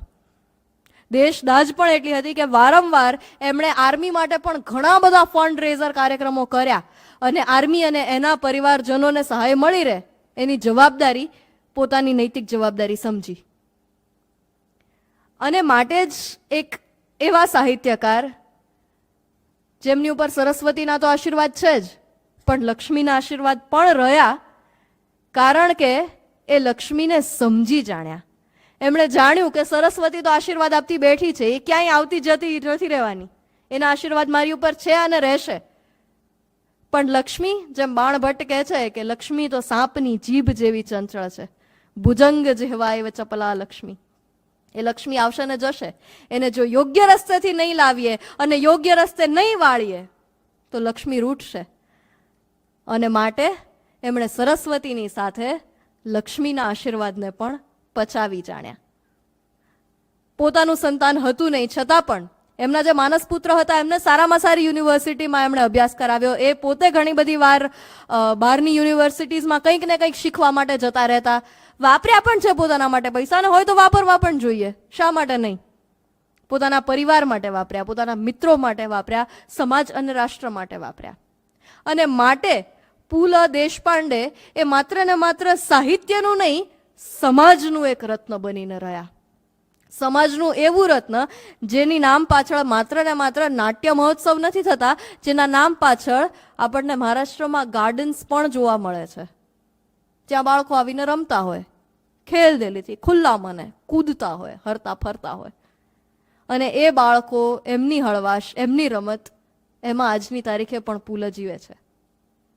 એક બીજી મને બહુ જ ગમતી વાત એ છે, અને ફરી એકવાર એ કહેતા મને થોડું દુઃખ થાય છે કે આ વસ્તુ ગુજરાતમાં આપણે નથી જાળવી શક્યા, એ છે કે આજની તારીખે સોશિયલ મીડિયા ઉપર પુલ દેશપાંડે ફેન ક્લબ્સ છે. પુલ દેશપાંડેની અમારી જનરેશને અથવા અમારાથી પણ યંગર જનરેશને બનાવેલા ફેન ક્લબ્સ છે, જેમાં રોજની 4-5 પોસ્ટ ડેડિકેટેડલી પુલ દેશપાંડેના સાહિત્ય પર આવતી હોય, એમણે કહેલા કોટ્સ પર આવતી હોય, એમણે લખેલા કંઈક ને કંઈક વિચારો પર આવતી હોય, કોઈએ એમના વિશે કહેલા વિચારો પર આવતી હોય, ક્યારેક એઆઈની મદદથી પુલને કાર્ટૂન સ્વરૂપે બતાવેલા હોય, અને પછી ઓડિયો પુલની ઓરિજિનલ વિડીયોમાંથી લીધેલો હોય. એટલે જાણે કાર્ટૂન પુલ દેશપાંડે પોતાના નાટ્યનું મંચન કરી રહ્યા છે, આ પ્રકારની વિડીયોઝ બનતી હોય. સાહિત્ય તરલ રહ્યું છે, માટે સાહિત્ય જીવતું રહ્યું છે. આપણી પાસે એવા સાહિત્યકારો તો થઈ ગયા, અને કદાચ તારક મહેતા કા ઉલ્ટા ચશ્માના અઢળક પેજીસ હશે, પણ તારક મહેતાના દુનિયાને ઊંધા ચશ્મા, એની ફેન ક્લબ્સ આપણને નથી મળતી. જ્યોતિન્દ્ર ફેન ક્લબ્સ નથી મળતી. આજની પેઢી માટે જ્યોતિન્દ્ર દવેનું હાસ્ય બહુ સ્લો હ્યુમર થઈ ગઈ છે, કારણ કે મીડિયા કન્ઝમ્પશન આપણું એટલું બધું વધી ગયું છે. અને એમાં પણ અમારી જનરેશન જેનો સ્ક્રીન ટાઈમ 4-5 કલાકથી વધારે હોય, અને આ તો હું બહુ માપે રાખીને કહું છું, ઘણા બધાનો એનાથી પણ વધારે હોતો હોય છે, એ જનરેશન એટલું બધું કોન્ટેન્ટ સ્ક્રોલ કરે છે ને કે ઘણી બધી વસ્તુ હવે અપીલ જ નથી કરતી. જે વસ્તુ આપણી સાથે ન્યૂઝમાં થઈ છે, જે ન્યૂઝ આપણને પહેલા હચમચાવી મૂકતા હતા 20 વર્ષ પહેલા, હવે ન્યૂઝ આપણા માટે માત્ર હેડલાઇન છે, કારણ કે એટલું બધું સાંભળીએ છીએ ને કે બધું અંદર સુધી નથી જતું. આ જ વસ્તુ હાસ્યના ક્ષેત્રમાં પણ આપણી સાથે થઈ છે. ઓટીટી ઉપર આપણી પાસે એટલું બધું કોન્ટેન્ટ હોય, અને એમાં પણ ફની વિડીયોઝનો તો રાફડો ફાટ્યો હોય. એકના એક કોન્સેપ્ટ પર 6 અલગ અલગ લોકોએ બનાવેલી વિડીયોઝ જોઈ ચૂક્યા હોઈએ. એ બધા પછી એક પુસ્તક ખોલી અને એમાંથી માર્મિક હાસ્ય વાંચવું એ આજની પેઢી માટે અઘરું કામ થઈ ગયું છે. અને એમાં દોષ હું માત્ર ને માત્ર આજની પેઢીને નહીં આપી શકું, કારણ કે પુલ મને રોકે છે. પુલ એવું કહે કે એ સમયમાં પણ, આ પેઢી દર પેઢી વાત છે કે દરેક પેઢી પોતાની આવતી પેઢીને, હા, હવેની પેઢી તો ખાડે ગઈ છે, દરેક પેઢીએ પોતાની આવતી પેઢી માટે કીધું છે. એટલે પુલના સમયમાં પણ કહેતા, એટલે કદાચ તમારા બધાના માતા પિતાની પેઢી માટે વાત હશે કે ખાડે ગઈ છે પેઢી, એમ એ પેઢી જેને અમે આદર્શ તરીકે જોઈએ છીએ. એટલે હવે અમે તો કયા પાતાળમાં છીએ એ નથી ખબર મને, પણ પુલ દેશપાંડે એવું કહે છે કે જે લોકો એમ કહેતા હોય કે હવેની પેઢી તો ખાડે ગઈ છે, એ લોકોએ યાદ રાખવું કે એ આપણે જ ઉછેરેલી પેઢી છે. એ તો કર્મ ફળ છે, કર્મના કરતા તો આપણે છીએ. એટલે માત્ર ને માત્ર પેઢીને દોષ દેવાથી પણ કંઈ નહીં થાય. સહિયારા પ્રયત્નો બધાના જોઈશે, અને તો જે રીતે પુલ જીવંત રહ્યા છે એ રીતે આપણે આપણા સાહિત્યને પણ જીવતું રાખી શકીશું. અત્યારે મહારાષ્ટ્રમાં મરાઠી સ્વાભિમાન થોડું પ્રોબ્લેમેટિક લેવલે પહોંચી ચૂક્યું છે કે મહારાષ્ટ્રાત મરાઠી જ બોલાયેલા પાहिजे, આ બધું બહુ જડ રીતે ચાલતું આવ્યું છે. પણ પ્રોઝ અને કોન્સ બંને છે. કોન્સ ઘણા બધા છે એના, પણ પ્રોઝ પણ એ છે કે સાહિત્ય, સંસ્કૃતિ બધું જળવાયું છે. બાળકો મરાઠી બોલે છે, બાળકો મરાઠી માધ્યમમાં ભણે છે અને મરાઠી માધ્યમની સારી શાળાઓ મળી રહે છે. અત્યારે ગુજરાતી માધ્યમની સારી શાળાઓનો આપણી પાસે બહુ વિકલ્પો નથી હોતા. બહુ જ ગણ્યા ગાંઠ્યા વિકલ્પો ગુજરાતી માધ્યમની શાળાઓમાં આપણી પાસે મળે છે. અને એ માધ્યમોમાં, એ શાળાઓમાં પણ આપણને તકલીફ એ થાય કે અહીંયા આપણા બાળકોને પૂરતું એક્સપોઝર મળશે કે નહીં, યોગ્ય ક્લાસ મળી રહેશે કે નહીં, આ બધા પ્રશ્નો આપણને દેખાતા હોય એ શાળાઓમાં. પણ પુલા દેશપાંડે આ પ્રોઝ અને કોન્સ, ભાષાભિમાનના પ્રોઝ અને કોન્સનું એક બહુ જ સુંદર બેલેન્સ આટલા દાયકાઓ પહેલા આપીને ગયા. એમણે કહ્યું કે પોતાની ભાષાને પ્રેમ કરવો છે ને એ માતૃત્વને પીછાણવા બરાબર છે. મા ભાષા છે, એ જાણીએ, સમજીએ, અંદર ઉતારીએ એટલે જાણે આપણી અંદરથી માતૃત્વ પ્રગટ્યું હોય. અને એકવાર જે મા બને ને એ પછી દરેક માને સમજી શકે. જો એક ભાષાને આપણે એટલો પ્રેમ કરતા શીખી જઈશું ને તો દરેક ભાષાને પ્રેમ કરી શકીશું. જે માણસે પોતાની મા ભાષાને પ્રેમ કર્યો છે એ માણસ ક્યારેય બીજી કોઈ ભાષાને ધૂતકારી નહીં શકે. અને માટે આપણી ભાષાને પ્રેમ કરવો એ અંદરથી માતૃત્વને જન્મ આપવા બરાબર છે. અને કદાચ આ વસ્તુ જો ભારતની દરેક પ્રાંતીય ભાષા જાણનારા લોકો કે ભારતના દરેક પ્રાંતના લોકો સમજતા થઈ જાય તો અત્યારે જે વંટોળ ઉઠ્યો છે એ ઘણી હદે શાંત થઈ જશે. કારણ કે પોતાની ભાષાની સાચવણ એ પણ અંદરથી આવશે અને બીજી ભાષાઓ પ્રત્યેનું સન્માન એ પણ અંદરથી આવશે. આ બેલેન્સ પુલા દેશપાંડે આપીને ગયા છે. અને માટે જ માત્ર ને માત્ર હાસ્યકાર તરીકે જે વ્યક્તિ પોપ્યુલર થયા, પ્રખ્યાત થયા, એ માણસ એક સામાજિક ચિંતક તરીકે, એક તત્વચિંતક તરીકે પણ એટલા જ ઉત્કૃષ્ટ હતા. ભલે ઘણીવાર એમણે અઘરા કિસ્સાઓને બહુ હળવાશથી કહી દીધા હોય. પુલા દેશપાંડે એવું કે જે માણસને ભરપેટ જમીને બપોરે 2 કલાક સૂઈ જવાની ટેવ હોય ને એ માણસ ક્યારેય કોઈનું ખરાબ ન કરે. ઉઠવું પડે એના માટે, કષ્ટ લેવા પડે એના માટે. અને આ કાઠિયાવાડી કલ્ચર પુણેમાં પણ બહુ પ્રોમિનન્ટ છે. પુણે આજની તારીખે બપોરે 2 થી 4 કંઈ નહીં એટલે કંઈ નહીં. રાજકોટ એવું જ લાગે તમને. હા, તાક, છાશ, તાક पियायची आणि झोपायचं, પૂરું. એટલે પુલા દેશપાંડે ઘણી બધી વાર બહુ સરળ અને સહજ રીતે હસતા હસતા ઘણી વાતો કહી દે, પણ એની સામે એમનું જે તત્વચિંતન હોય, એમના સમાજ પ્રત્યેના વિચારો હોય, નવી પેઢી માટેના વિચારો હોય, સાહિત્ય માટેના, સાહિત્ય સર્જન માટેના, એની પ્રોસેસ માટેના, એ બધા જ વિચારો હોય એ બહુ વિલક્ષણ હોય, બહુ અલગ હોય, નવી દિશા સૂચવનારા હોય અને એવી દિશા સૂચવનારા હોય જેની આજની તારીખમાં પણ, આજની પેઢીને પણ જરૂર હોય. પુલા દેશપાંડે એમ કહે છે કે સૌંદર્યહીન દ્રષ્ટિ અને સાત્વિકતાહીન વૃત્તિ, સૌંદર્યહીન દ્રષ્ટિ અને સાત્વિકતાહીન વૃત્તિના માણસને વિનોદ મળવો ને એ સમાજ માટે અભિશાપ છે. વિચારી જુઓ, જે માણસમાં સાત્વિકતા નથી એની પાસે જો હ્યુમર પ્રેઝન્ટ કરવાનું ટૂલ આવી જાય તો શું થાય એ આપણે બધા રિસન્ટ ટાઈમ્સમાં બહુ સારી રીતે જોયું છે. ચેનલ્સ બેન થઈ જાય છે કારણ કે હ્યુમરને આપણે સાત્વિક રીતે પ્રેઝન્ટ નથી કરી શકતા. એમાં કોઈ સૌંદર્ય દ્રષ્ટિ નથી, એમાં સામેનાને ઉતારી પાડવાની, સામેના પર હસવાની, એને નીચું બતાવવાની ભાવના છે. એબ્સર્ડ હ્યુમર અને ડાર્ક હ્યુમરમાં આપણે એટલા બધા આગળ પહોંચી ગયા છીએ કે એમાંથી સાત્વિકતા અને મૌલિકતા બંને જતા રહ્યા છે. ડાર્ક હ્યુમર પુલા દેશપાંડે પણ ક્યારેક ક્યારેક કરતા હશે, કરી છે, કારણ કે ડાર્ક હ્યુમર થકી જ તમે જીવનના કરુણ પ્રસંગો પર હસી શકો. ડાર્ક હ્યુમર ન હોય તો કરુણતા પર હસી ન શકાય. તો પુલા દેશપાંડે કરુણતા પર હસ્યા છે પણ એમાંથી સાત્વિકતાનો લોપ નથી થયો. અને આ દિશા સૂચન કદાચ આજની જનરેશન માટે જરૂરી છે. એટલે સ્ટેન્ડઅપ કોમેડીના સમયમાં, સતત ને સતત કોન્ટેન્ટ ક્રિએશનના સમયમાં પુલા દેશપાંડે જેવી વ્યક્તિ જેમના સમગ્ર સાહિત્ય સર્જન સમગ્ર કલા સર્જનનું આપણે લિસ્ટ બનાવીએ તો એમ થાય કે આમનો સ્ટ્રાઇક રેટ અને એવરેજ શું હશે? કેટલા દિવસમાં આ માણસ નવી બુક લખે છે, કે કેટલા દિવસમાં ગીત કમ્પોઝ કરે છે, કે કેટલા દિવસમાં ફિલ્મના ડાયલોગ્સ લખે છે, કઈ સ્ટ્રાઇક રેટથી આ માણસ રમે છે? આટલું અદ્ભુત વ્યક્તિત્વ પુલા દેશપાંડે.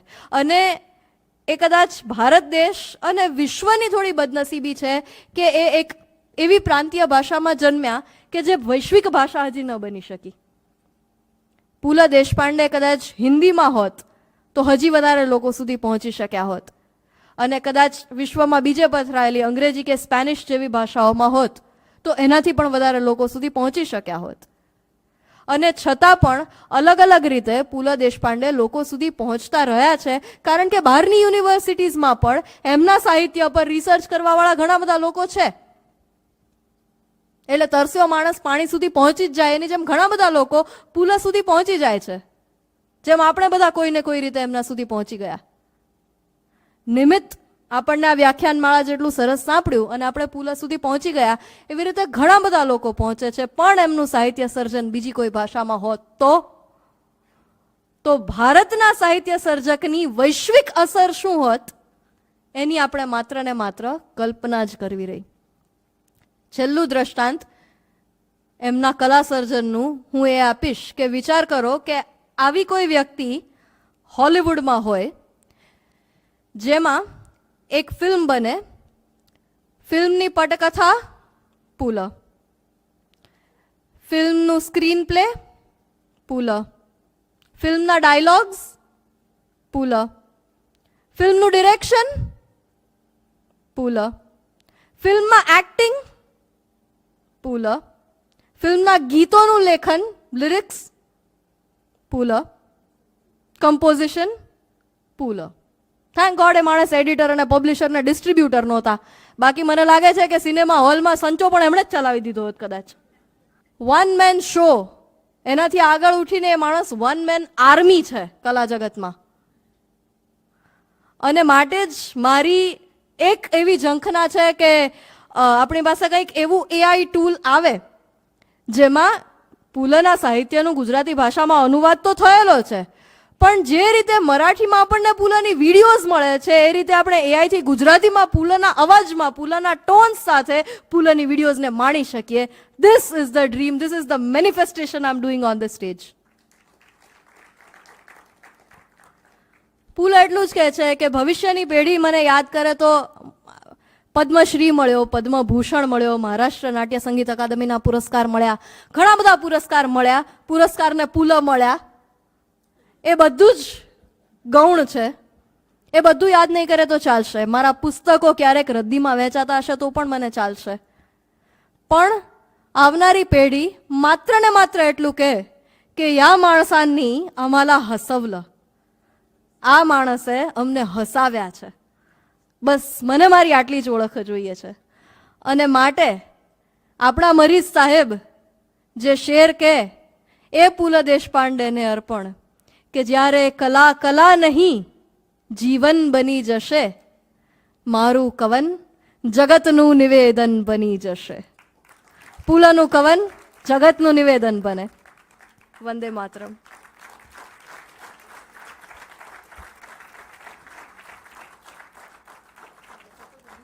સુનીતાબાઈની જરા વધારે લાગણીસભર વાતો, એમની લાગણીઓ વધારે વ્યક્ત થશે તમારા વક્તવ્યમાં એવી વધારે આશા હતી. પુલાને તો બરાબર તમે વર્ણવ્યા, પણ સુનીતાબાઈ એ એક આખું અલગ પ્રકરણ છે, કારણ કે એમણે પોતાના જીવનના પણ ઘણા બધા પાત્રોને આ પુસ્તકમાં આલેખ્યા છે. એમણે પોતાના મા સાથેના સંબંધો, પોતાના પિતા સાથેના સંબંધો, પોતાના સાસુ સાથેના સંબંધો, પોતાના પુરુષ મિત્રો સાથેના સંબંધો અને આ બધા વચ્ચે જે બદલાવ અનુભવ્યા એ બધું એમણે આલેખેલું છે. અને એ જે પુસ્તકમાં ચેપ્ટર્સ નથી ક્લિયર, પુસ્તકમાં પ્રસંગવાર એક સળંગ વર્ણન છે, પણ વિશેષતા એ છે કે દરેક પ્રસંગમાં અઢળક પ્રશ્નો છે કે જો આમ થયું હોત તો, મારા જીવનમાં જે પરિવર્તન આવ્યું, જેમ કે મારા પિયરમાં ઘણું રૂઢિચુસ્ત વાતાવરણ હતું અને મારા સાસરામાં એકદમ ચિલ મોડ હતો, જો આ પરિવર્તન ન આવ્યું હોત તો મારી કારકિર્દી ક્યાં હોત? અથવા તો પુલનો સ્વભાવ જે પ્રકારનો હતો કે ક્યારેક થોડા ધૂની થઈ અને સુનીતાબાઈને થોડા ઇગ્નોર પણ કરી દે, એવું લાગે કે થોડા નિગ્લેક્ટ થઈ રહ્યા છે, જો એવું ન થતું હોત તો મને મારી એકલતા આટલી ગમતી હોત? તમારું જીવન સાથી જ્યારે તમને કોન્સ્ટન્ટ અટેન્શન આપે ને ત્યારે તમને એકલતાની ટેવ જ ન હોય.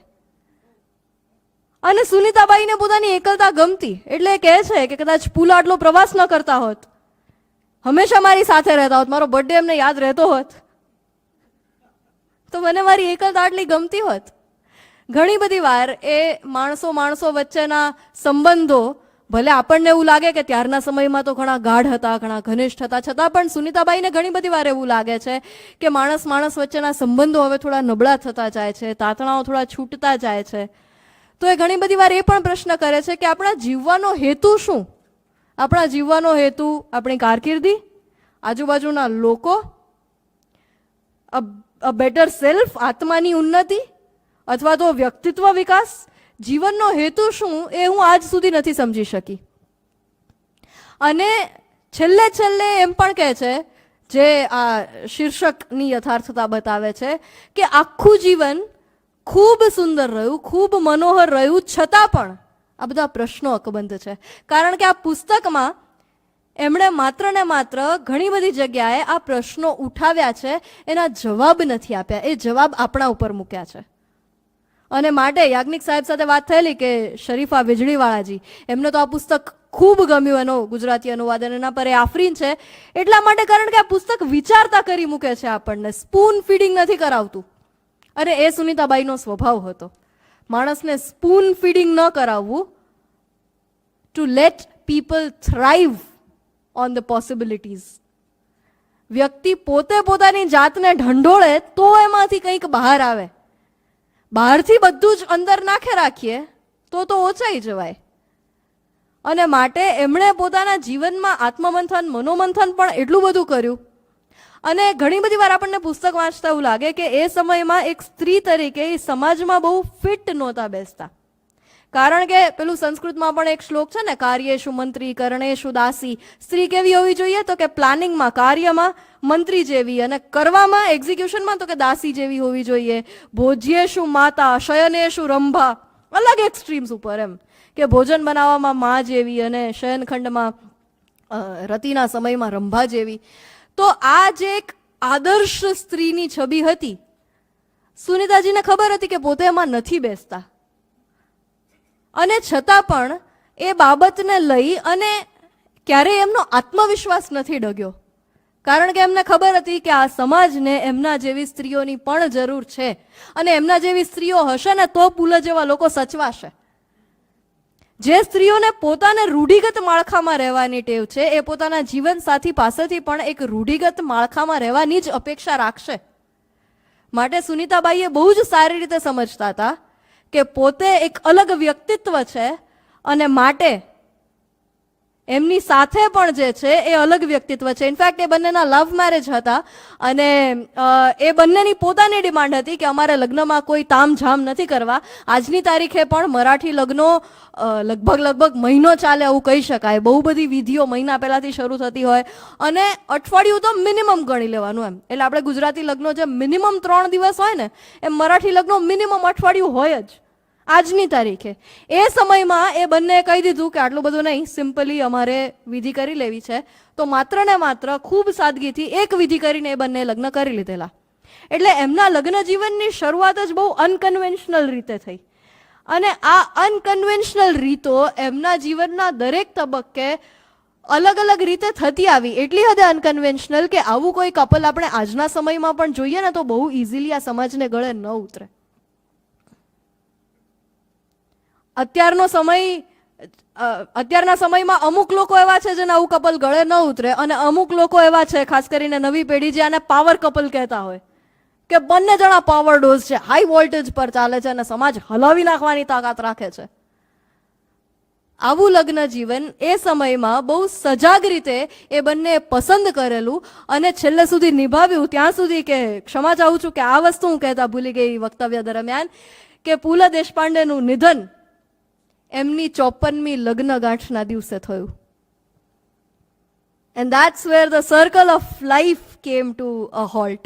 એન્ડ નહીં કહું, a halt. એટલે 2000માં એમની લગ્નગાંઠ 12 જૂન 2000ના દિવસે પુલા દેશપાંડેનું નિધન થયું અને એ એમની 54મી લગ્નગાંઠ હતી. અને એ પછી સુનીતાબાઈનું નિધન પુલા દેશપાંડેની 90મી જન્મ જયંતિના એક દિવસ પહેલા થયું.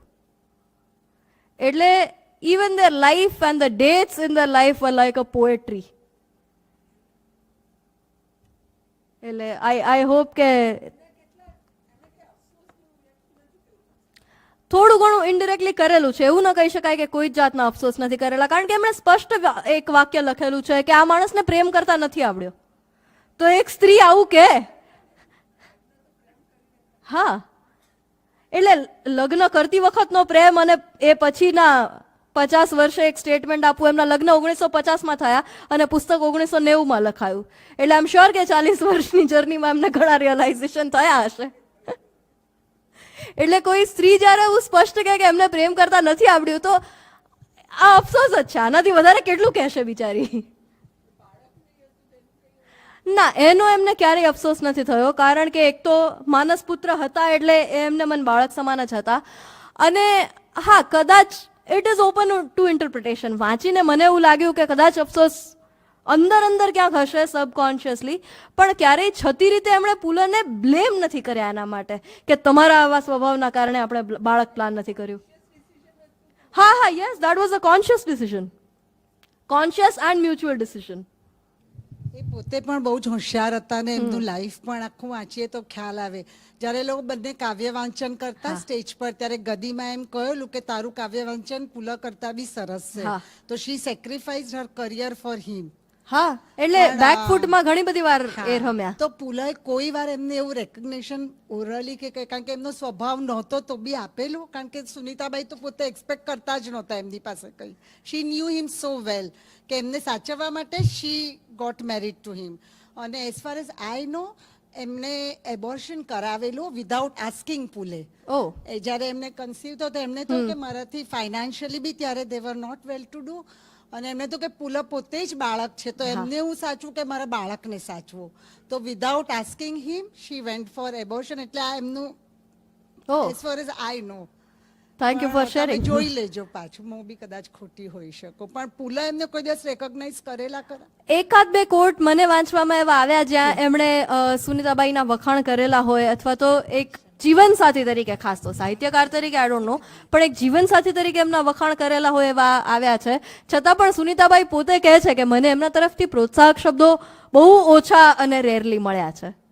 પુલા અને સુનીતા દેશપાંડે એટલા ફોરવર્ડ હતા તો એમણે યુવાનોની જાગૃતિ માટે કંઈ સાહિત્ય સર્જન કરેલું કે નહીં?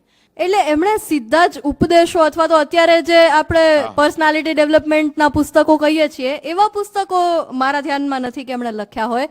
છતાં પણ બહુ જ ઓનેસ્ટ કન્ફેશન છે મારું કે મેં પુલાનું સમગ્ર સાહિત્ય નથી વાંચ્યું, મરાઠીમાં તો નથી જ વાંચ્યું, અને ઘણું બધું બધી જ ભાષાઓમાં ઉપલબ્ધ નથી. એટલે હું એવી 110% ખાતરી નહીં આપું, પણ જ્યાં સુધી મેં સાહિત્ય વાંચ્યું છે ત્યાં સુધી એમણે ઇનડિરેક્ટલી પોતાના વ્યંગ્ય થકી અથવા તો પોતાના જીવનના કિસ્સાઓ થકી અનકન્વેન્શનલ વાતો અથવા પ્રોગ્રેસિવ વાતો ચોક્કસપણે રજૂ કરી છે. એટલે જે મેં પુલાના રસોડામાં બંધાઈ રહેવા વિશેના વિચારો કયા, અથવા તો નવી પેઢીએ પોતાના સાહિત્ય સર્જનમાં કઈ મોરાલિટી જાળવવાની છે, કઈ રીતે કલા સાથેનો સંબંધ જાળવવાનો છે, એ બધી બાબતોને લઈને પુલાએ ઘણું બધું કહ્યું છે. ઇનડાયરેક્ટલી કહ્યું છે. ઓકે. ભદ્રાશે મને પૂછ્યું કે તેજલ આજે શું કવિતા બોલીશ. મને તો આજે મારે કવિતા કહેવાની કંઈ જરૂરત જ નથી. કવિતાનો રસથાળ આપણી સમક્ષ પીરસાઈ ગયો છે તો એનો સ્વાદ માણતા માણતા કેમ ઘરે ન જઈએ. એટલે અદ્ભુત વાકછટા, વાણી ચાતુર્ય અને પ્રસ્તુતિ જેમણે આપણી સમક્ષ પુલાને ઉઘાડી આપ્યા અને સુનીતા દેશપાંડેના છાંટણાથી એમના જીવનને ઉઘાડી આપ્યું. તો રાધા મહેતા, આપનો ખૂબ આભાર.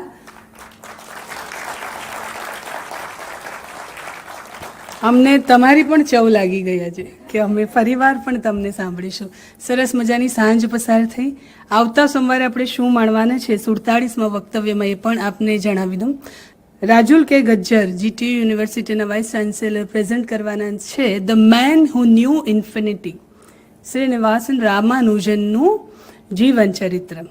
એટલે વિજ્ઞાન અને ગણિતમાં જેને રસ હોય એવા તમામ ભાવકોને આ વક્તવ્ય માટે આપણે આમંત્રણ આપીએ. એના પછીના સોમવારે સંગીતમય સોમવાર AR રહેમાનનું જીવન ચરિત્ર આપણે માણવાના છીએ, જેને પ્રસ્તુત કરવા આપણી સાથે ઉપસ્થિત થવાના છે રાજકોટના પ્રખ્યાત પત્રકાર અને લેખક Jwalant Chhaya AR Rahman the spirit of music. તો આપણે નોંધી લઈએ આપણા ગૂગલ કેલેન્ડરમાં હવે પછીના બંને સોમવાર પણ. આજનું આ સત્ર આપણું ખૂબ જ સુંદર રહ્યું. સુંદર મજાની સાંજને સમાપ્ત કરીએ. આપ સૌનો પણ દિલથી આભાર.